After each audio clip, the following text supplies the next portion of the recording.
And she was involved in the Youth Against Racism in Europe in the 90s, which so the BNP kicked out of the brick lane when they were trying to kind of do the similar things like the EDL now.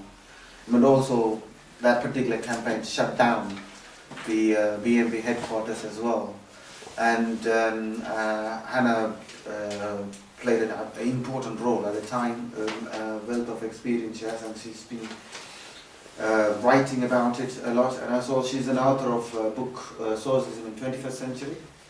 And unfortunately we don't have that book now, but we can take orders. We can take orders. And she's extensively, she's written a number of numerous articles on the subjects as well, and so on. And also, locally, the EDL been properly defeated for they've been marching in various boroughs and so on. But here in Walthamstow, they had a major defeat, and Hannah also played a part again in that as well. So, thanks for coming to speak to us. Okay, thank you very much, Sinan. That was a overly complimentary introduction. It makes it sound like I did all those things on my own, whereas in fact it was as part of a big movement. I think I won't stand up because it's not that big a meeting, although this is a very short chair with a tall table, so I feel a bit short sitting here, but anyway, never mind. So, as Sinan said, then this meeting is taking place today in the context of the campaign against the EDL, far-right racist thugs, here in Walthamstow, and you've obviously taken the decision to change your subject because of that campaign.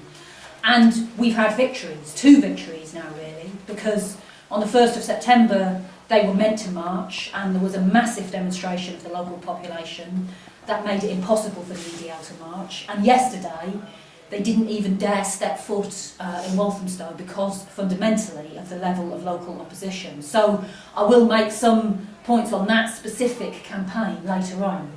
But the title you've given the meeting is How Do We Fight Racism? So I thought before I came to the specifics of the campaign in Walthamstow, I should say a little bit about socialists and the Socialist Party's approach to the issue in general. There's a famous black American revolutionary called Malcolm X who said that you can't have capitalism without racism.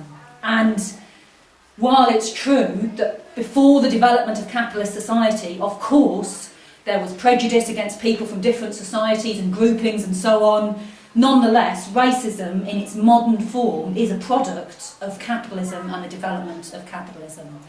And if you go back to what Karl Marx talked about, the primitive accumulation of capitalism, when, if you like, capitalism developed the resources to go on to dominate the globe, and countries like Britain in particular led the way on that, then it was the slave trade and the subjugation, particularly of the peoples of Africa, that gave the lion's share, if you like, of the booty in order to go on to develop capitalism. And racism was developed as an ideology in order to justify slavery. But even after slavery became redundant for capitalism, and therefore all of a sudden Britain led the world's campaign against the slave trade, which was entirely because it suited their interests for British capitalism at that time, nonetheless they adapted racist ideology and created this kind of pseudo-scientific rubbish, but it was in order to justify the colonial oppression of the peoples of Africa, Asia, Latin America, the majority of the world. Now today, as obviously everybody here knows, the colonial revolutions, the fight against colonial rule, means that that no longer exists. But nonetheless, the imperialist multinational companies still dominate the globe, not least British multinational companies, and the world structures that back that up, the IMF, the World Bank and all the rest of them, play the role of backing multinational companies, subjugating economically the peoples of the majority of the world. And racism, in a more subtle form, continues to be used to justify that. I mean, this is a kind of minor example, but it really struck me. I was on a question time debating panel with different Tory and other politicians in a university in Exeter a few weeks ago, and we got onto the Arab Spring. Someone asked a question about the Arab Spring, And both of the Tories responded by saying, of course it's good that these people, these ignorant, he didn't actually use the word ignorant, but it's what he meant, these ignorant people have finally found out about democracy and we must assist them in understanding democracy. And it was just riven with the kind of, when of course, you know, as I pointed out, the dictators that have dominated the Middle East have done so with the full backing and connivance of US and British imperialism in order for them to be able to get oil and everything else that they want from the region. But it was the kind of racist idea that somehow the Arab people were too stupid to have democracy, and that's why there hadn't been movements for democracy before then. So it might be subtler, but all of the same ideas still exist today. But then also, racism is a tool used by the capitalists within the economically advanced countries like Britain, like the US, in order to divide working people. Any society where you've got a tiny minority, the 1% or whatever it is in Britain, who have enormous wealth and power, while the majority do not and are getting poorer by the day, it's inevitable that that 1% have to use different prejudice to try and divide the 99%, and they use all kinds of things. You can see at the moment they're trying to divide public and private sector workers from each other, saying they don't have the same interests in common. They try and divide the young and the old from each other, but they also use racism as a means to try and divide the working class. If you look at Greece at the moment, and I'm going to refer to Greece a few times, only because in Greece there is a severe economic depression, much more severe than we've got in Britain at the moment. The working class is struggling heroically. They've had 20 general strikes in Greece against the driving down of their living conditions. And so, if you like, Greece is our future if we don't fight, and many of the things that are worse in Greece could develop here as well in the future, and therefore it's quite an interesting parallel to draw with Britain. And there was an article in The Guardian yesterday about Greece, which was describing how the Golden Dawn, who are far-right, neo-fascist thugs, who go around murdering immigrants openly, whose public policy is for the mining of the borders, so that anybody who tries to cross the borders into Greece is killed. You know, they're horrific, and they also go around attacking the left and so on. But the article in The Guardian yesterday was describing how, over a whole period of time, they have been allowed to infiltrate the police. And that it's really a conscious strategy, at least by a section of the capitalists, to encourage these far-right fascist thugs to play a role in the state machine. And that is a reflection that the Greek capitalist class, their system is in an absolute crisis. Everybody's living conditions are being driven down. The capitalists have no way out of the situation. And they have a working class that is rising up against them. And they are prepared to use desperate measures in order to try and prevent the working class pushing capitalism aside. And so a section of them are prepared to rely on thugs like the Golden Dawn. A majority are also frightened of the Golden Dawn and the instability that they mean. I mean, even a majority of the capitalists, and don't want them to come to power or anything like that, but they're quite prepared to use them as thugs in order to weaken the workers' movement. And even that majority, who don't want Golden Dawn to grow, who are frightened by them amongst the capitalist class and the ruling elite, nonetheless, in order to maintain power, still whip up the prejudices that allow Golden Dawn to grow. So every ruling party in Greece has carried out vicious cuts in living standards, and every ruling party has encouraged the idea that it's immigrant workers to blame. Because in order to keep onto their own power, then that's, you know, they have to blame somebody, and that's an easy road to kind of whip up racism in that way. And that, of course, even if that's not the intended consequence, then makes it easier for the Golden Dawn to grow. And it's the same here in Britain. All of the capitalist politicians will condemn the likes of the English Defence League, the British National Party, and so on. But nonetheless, the anti-migrant worker propaganda of this Tory government creates the ground for groups like the EDL to grow. And even before that, under the new Labour government, they whipped up anti-migrant worker propaganda. It was more complicated, as I'll refer to later, but they also went to war in Iraq and Afghanistan.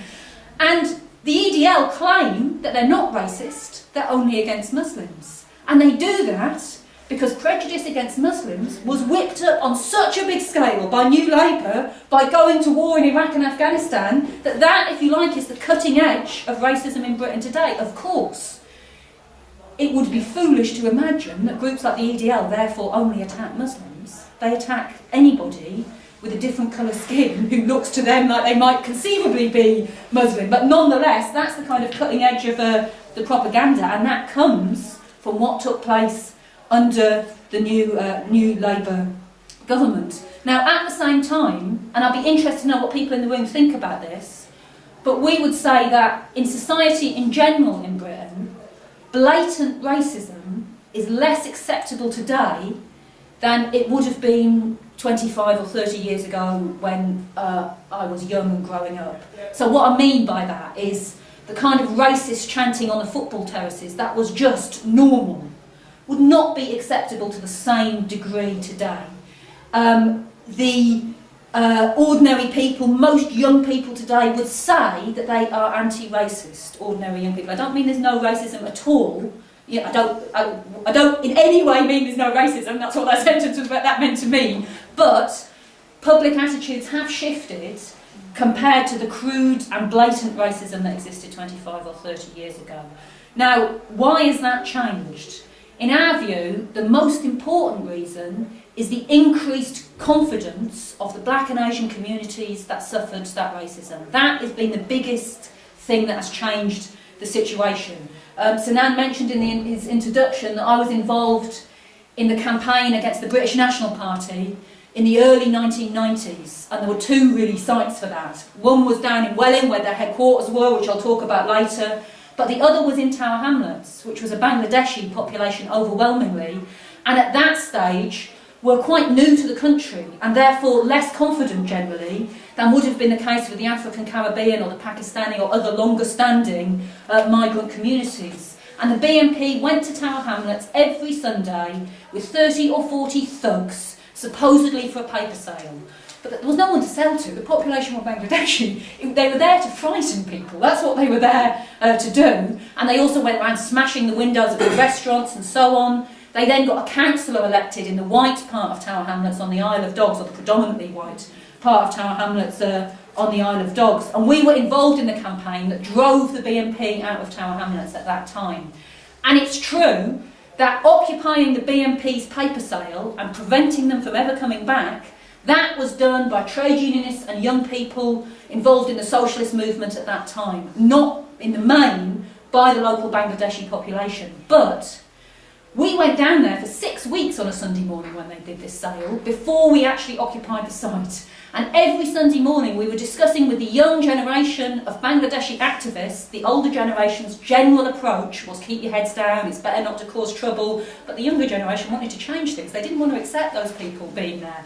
And it was only when they were convinced of that and were prepared to defend their communities, because if you drive those thugs off, they can come back and attack people. You've got to be ready to defend yourself, that we then went ahead and occupied the site. And in the wake of that, there was big community self-organisation. None of us had mobile phones back then, so we had things called the whistle alarms that were organised on all of the estates, where if anybody saw a member of the BNP, they blew whistles. They came out on the balconies, because there were those kind of blocks of flats, and got everybody else out, and the young people in the community chased the BNP away, and that's what forced the BNP out of the area. And in general, the shift in social attitudes is a reflection of the increased self-confidence and determination of young, in particular, black and Asian people from different communities to fight back.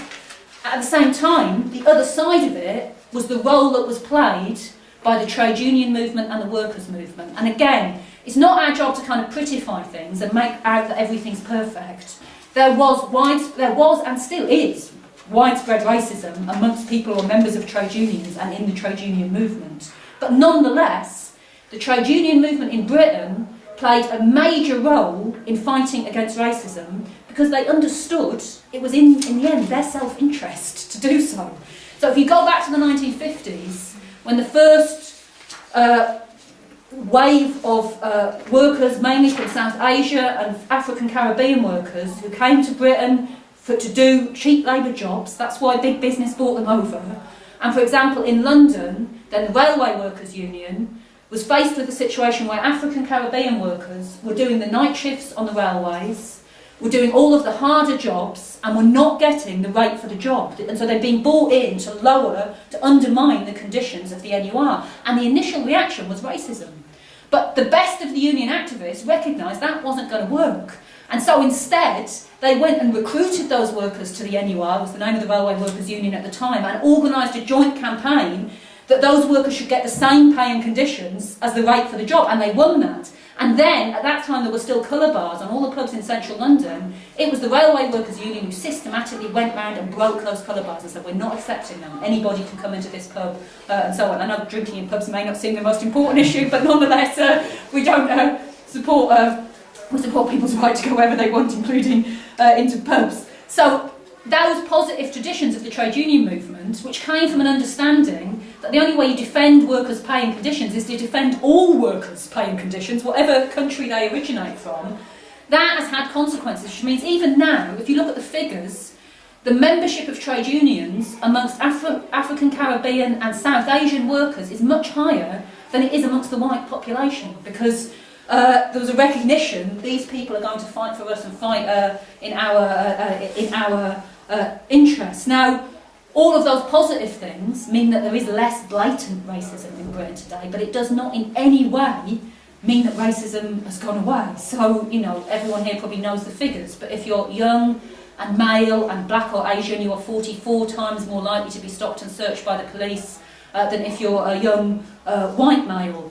In my area, there's just been this case of a young black man who was arrested and called all kinds of racist abuse by the police, and the policeman's just got off on a second trial on the incredible argumentation, I mean, you can't believe it, that he was trying to increase the young man's confidence by swearing and shouting all kinds of racist abuse at him and beating him up and the rest of it. So, you know, no one is suggesting that racism has gone away.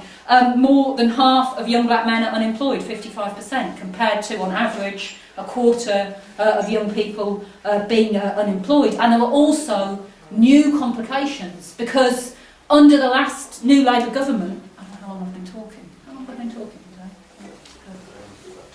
Okay, so I'm carrying on. So under the last, that's so not true, but anyway, yeah. Under the last Labour government, then they had a different policy to the question of immigration controls and people coming into the country than this Tory government has, or actually previous Labour governments had had. They talked in anti-migrant terms, so they used all the same propaganda. They were extremely discriminatory against asylum seekers, with detention centres, deporting people, all of those things took place. But at the same time, in a conscious attempt to lower wages, they actually made it easier, particularly for workers from Eastern Europe in the main, to come into Britain in much larger numbers than had been the case previously. And so it meant that we had the biggest in modern British history increase in the population as a result of people coming mainly from Eastern Europe. And it was a conscious policy by big business, because they wanted to use that to lower wages. There was all the propaganda at the time: British workers are too lazy, you know, they're not prepared to be our cleaners, we need workers from other countries who are prepared to work for peanuts, etc., etc. Now, when the Tories were elected, they did it partly by stepping up anti-migrant worker propaganda. Initially, under pressure from the CBI and big business, they didn't actually change the position. They continued the same sort of policy because they also want to lower wages. That's starting to change now. They're now turning their propaganda into an increase in really repressive measures against workers coming into the country to work, and it's possible they will even start to use those against Eastern Europeans at the moment, still have the legal right to come into the country, but they can step that up further in the run-up to the next election. Now, all of that complicates the situation. For our position as socialists, we have to fight for the real right to asylum, the right for families to be reunited, for the closure of detention centres, against deportations. We have to fight against all of these barbarous measures that are being pointed out, carried out, and we have to point out people are being deported who are only being forced to seek asylum because of wars fought by British imperialism. You know, all of those arguments we have to make. But at the same time, you look at the opinion polls in Britain at the moment, a majority of working class people think there should be no more immigration into Britain. And it would be a mistake for us to take a very crude approach that shows that the majority of the working class in Britain are racist and beyond hope and we can't reach them and so on. Because we have to recognise that part of that is a feeling that if more people come into the country, then that means that it'll be even harder for us to get a job, harder for us to get a house, and that affects the white working class in the main, but also older people who came second or third generation to Britain, the feeling we just can't cope with more people coming into the country. And so we have to take those arguments up very patiently and go back to the idea of the railway workers after the Second World War, who said that only by fighting for everybody to get the right for the job, by strengthening the workers' movement, can we prevent big business using workers from other countries to lower wages. And we've been able to do that quite effectively in Britain, where we've been in a position to succeed. So, for example, I don't know if you remember, but a couple of years ago in 2009, there were big strikes of oil refinery construction workers. And they were all over the national news because they had banners saying British jobs for British workers. And actually that was partly because Gordon Brown, whipping up racism at the same time as their immigration policy, had used the phrase British jobs for British workers, and those workers were copying it. Now there were other socialists, people from the Socialist Workers' Party for example, who just said these people are racist, they're beyond hope. We went to those workers and said, look, it was Italians actually who had undermined their pay and conditions. We said, it's not their fault, it's the fault of big business, it's the fault of your bosses. And the only way you're going to stop it is by fighting for everybody to get your terms and conditions. And we convinced them of that. So that was the demands of the strike. And in the end, that strike, I mean, first of all, they shouted Workers of the World Unite at their rallies on the gates and so on, but also they won for themselves, but also for the Italian workers who had initially been used to undermine their pay and conditions. So you can cut across that kind of feeling if you take that sort of class-based approach. Now that really links to the questions about how we take up the English Defence League, these racist hooligans in Walthamstow and elsewhere. And it is an important issue because it was a big victory, them not coming to Walthamstow, and they're in disarray at the moment. They're all fighting amongst themselves. The EDL may be finished as an organisation. The British National Party, the other kind of main far-right racists, are also in complete disarray and fighting amongst themselves at the moment. So you could think, well, why do we have to bother about this? But the thing is, the potential for organisations like that to grow still exists. There are still many disaffected young people who are angry about not having jobs and homes, and the potential for them to blame black and Asian workers for that is still there. So while maybe, who knows, the EDL may spring back, but even if they don't, there can be other organisations like them. So we've got to discuss how you take them up. And again, look at the Golden Dawn in Greece. They, a couple of years ago, were on 0.7% of the vote. Now they're on 12% of the vote in the opinion polls. They've grown dramatically. Now the left has grown more. The biggest left sort of socialist force in Greece is on about 22%, Syriza in the polls. So it's not that the Golden Dawn are about to come to power, but they're growing and they're a danger, and the question of how the left takes them up and counters them is really important. And while it is less intense here at this stage, it's not as big a danger, we would say basically the same method still applies. So if you look at the EDL, the first thing is you want a mass mobilisation against them. You need to show any young people who might be attracted to the far-right thugs of the English Defence League. The majority are against these people, and you don't want to go joining them. So you need to mobilise as many as possible on the streets. And by the way, the other side of the campaign in the early 1990s, it drives me up the wall. It really makes me angry. All the stuff in the press about the terrible murder of Stephen Lawrence down in Welling, but how then there was a campaign by government and the law and lawyers, and suddenly everything was better and there wasn't racism anymore because it's absolute rubbish. Stephen was the fourth young person to be murdered in that area, all within a quarter of a mile of the headquarters of the British National Party.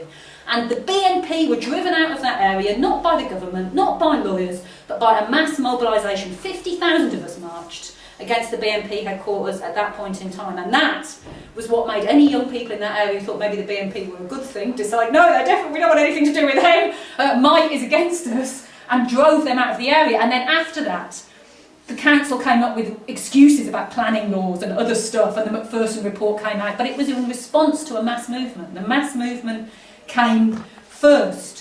So you want to mobilise as many people as possible, but you also want to make sure for us as socialists in the Socialist Party and for trade unionists that as big a part of that movement as possible is organised on a clear class programme. So we marched in Welling under the slogan of jobs and homes, not racism. And our young members went into all the youth clubs in that community and argued with young people who were attracted to the BNP at that stage. It's a mainly white area and was so even more then. And said, these people aren't standing up for you.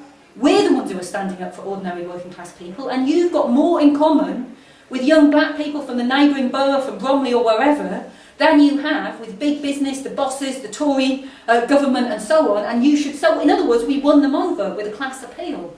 And we would say it's very important today that the anti-racist movement, again, even more important in a way, mobilises around class slogans, because the economic situation is much worse now. The cuts are much worse. And we think it was a mistake by the majority in the campaign against the EDL in this area to slavishly follow behind, particularly Labour politicians, but Labour politicians who are supporting cuts. Stella Creasy, the MP in this area, has said quite clearly that she thinks every bit of public expenditure should be looked at, that cuts in public services should be made. The local council have carried out major cuts, and they were kind of given an uncritical platform in the campaign against the EDL in Waltham Forest, except that we fought and said, no, it can't be uncritical. We're not saying you never have these people to speak, but if you have them to speak, then you attack the fact that they're carrying out cuts in living standards. And you make it clear that we're fighting for ordinary people, and we had to really campaign to make sure we have people putting that forward on the platform. But we did so at every stage. It is probably clearer to people if you use the example of Greece again. So in Greece, living standards have fallen by an average of 30%.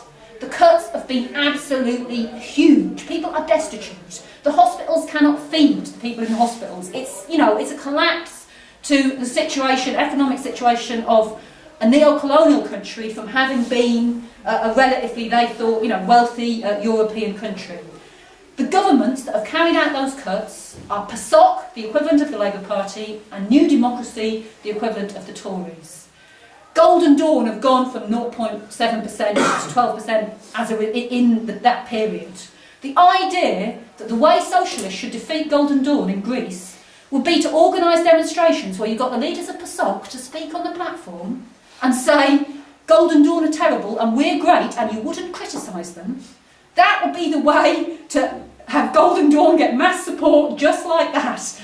And that, unfortunately, is the approach of some in the anti-racist movement in Britain. Our attitude is, of course, anyone can march against the EDL, and we welcome everyone coming out. Tory voters, Labour, the works. But we, as socialists, have to fight for the workers' movement to be central to that struggle, and we have to make sure that from the platforms we are putting a clear class position. So, really, just to kind of summarise, then how do you fight racism in the far right?